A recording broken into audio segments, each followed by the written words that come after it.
Nagkwento si Jesus upang ipaalala na lagi tayong maging handa sa Diyos at sa Kanyang pagbabalik. May 10 abay na babae na may dalang lampara. Noon, kailangan ng langis upang patuloy na umilaw ang mga lampara.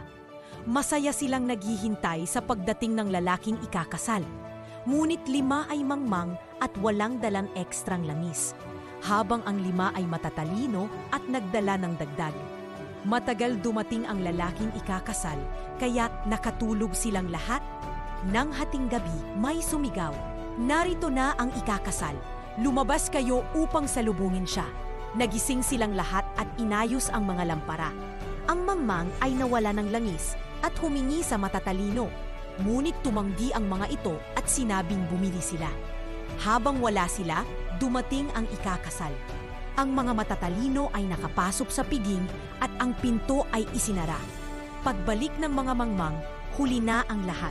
Sabi ni Jesus, "Maging handa palagi, sapagkat hindi ninyo alam ang araw o ang oras ng aking pagbabalik."